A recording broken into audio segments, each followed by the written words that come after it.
Bonjour à tous, très content de vous retrouver pour le podcast Luna, le podcast qui récapitule toute la semaine sur chevaux.fr et qui sort tous les dimanches à minuit. Aujourd'hui, on va parler de l'évolution des supports de stockage, ça c'était l'article de la semaine. On va ensuite voir la chevroscopie, l'image macroscopique de la semaine, et on terminera avec une petite news, Ubisoft qui lance un jeu Les Lapins Crétins pour apprendre à coder. Aujourd'hui, nous allons retracer l'histoire des supports de stockage en informatique, donc pas de vinyle, je leur réserve un épisode dédié. J'ai découpé l'histoire en 4 générations qui correspondent aux grosses avancées technologiques. Attention toutefois, certaines technologies sont toujours utilisées alors qu'elles viennent d'une génération ultérieure. C'est le cas par exemple du disque dur HDD qui est apparu lors de la deuxième génération et qui est encore aujourd'hui massivement utilisé. Première génération, le support physique. Les tout premiers moyens de stockage à long terme étaient physiques. Concrètement, il s'agissait de cartes perforées comme on peut en trouver dans les vieilles machines à musique. Ce support est complètement obsolète depuis 1990, mais il a vu le jour bien avant le premier ordinateur, en 1728. Ce système stockait l'information sur la carte en faisant 10 lignes, de 0 à 9. On lisait de gauche à droite par colonne et quand on rencontrait un trou, la valeur de sa ligne était prise en compte.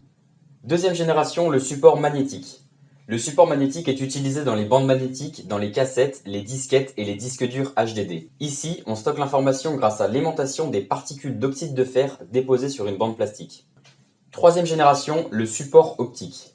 Les disques compacts, les DVD et les Blu-ray utilisent eux une technologie optique. Pour lire l'information, on va donc le faire tourner et utiliser un laser pour mesurer la taille des pits. Les pits sont des trous plus ou moins profonds à la surface du disque. La mesure de cette profondeur va donc nous permettre de lire l'information. Quatrième génération, le support flash.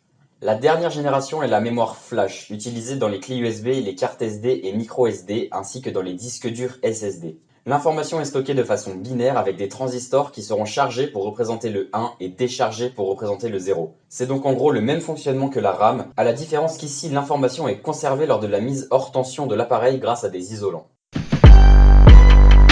On passe ensuite à la chevroscopie de la semaine. Alors la chevroscopie, si vous savez pas ce que c'est une photo microscopique ou macroscopique qu'on poste tous les mercredis. On vous laisse la fin de semaine pour essayer de trouver ce que c'est, et le dimanche soir on en débriefe dans ce podcast. Donc la chevroscopie de la semaine, c'est une carte SD, la partie avant entre guillemets de la carte SD, l'endroit où il y a les connecteurs en fer.